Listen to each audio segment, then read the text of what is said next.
मान्सूनपूर्व पाऊस कोकण किनारपट्टीसह राज्याच्या विविध जिल्ह्यात मुसळधार स्वरूपात पडतो आहे। रत्नागिरी, सिंधुदुर्ग जिल्ह्याला ऑरेंज अलर्ट आता जारी करण्यात आला आहे।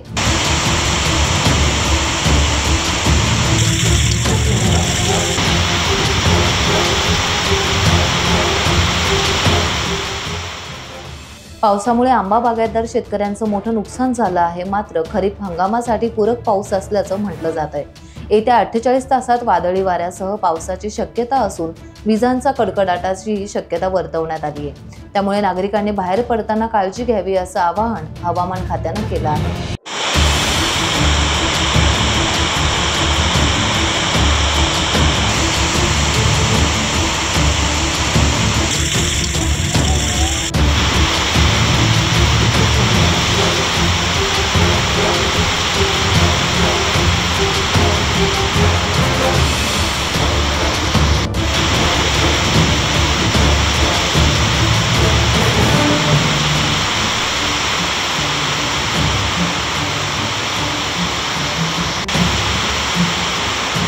टाइम्स डिजिटलला लाईक करा, शेअर करा, सबस्क्राइब करा आणि बेल आयकॉन दाबायला विसरू नका।